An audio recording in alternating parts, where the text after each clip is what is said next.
one of the things we were talking about during the break was the accountability. My opinion is that the Biden administration doesn't have accountability at the right level for the $120 billion plus pledges to Ukraine. And Jesse, what are your thoughts on that? What's the oversight issue here versus there?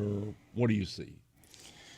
I don't think that there's nearly enough oversight, and I think there a lot of the problem with that is the reluctance of, and I don't know why, for them to really truly engage with getting involved in the process of procurement and those kind of things. And what you see is the people that are there on the ground in Ukraine that are U.S. personnel that should be doing this are, frankly, they're locked up in the embassy and they don't get very far from it. So they don't really, their view is very, very limited.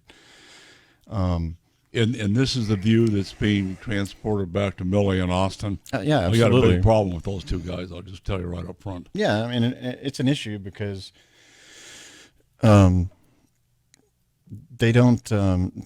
It's not being accurately reported back to Washington what's actually going on, and Washington doesn't understand the Ukrainian process, and the Ukrainians they might have a 2,000-year history, but they're only a 20-year-old country at this point. So there's a lot of stuff that they don't understand. You're talking about post-Crimea? Right. Okay.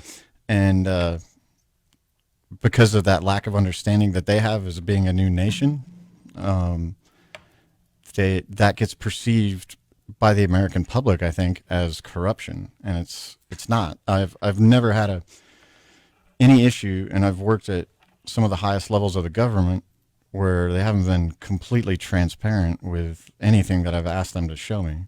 Like, they're some of the most open and transparent people that I've ever dealt with, but they don't always understand the processes and everything else. And Washington has this perception that you're a national government of a European country, like you guys should be able to do this. And so it's just a miscommunication. It's not necessarily a corruption issue.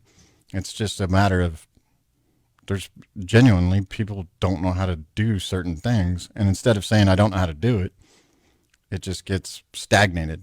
I believe that's one of the bigger problems with the Biden administration. I don't believe they understand how to do it. Well, and if you don't get out of the embassy and you don't engage with your counterparts and you don't go out to places like Bakhmut and you're not on the ground with the men and women that are doing this from the Ukrainian side, and you're not seeing it, then yeah, how would you know how to accurately report that back to Washington? So it's unreal. Yeah, the Biden administration isn't doing it correct either. They don't get it.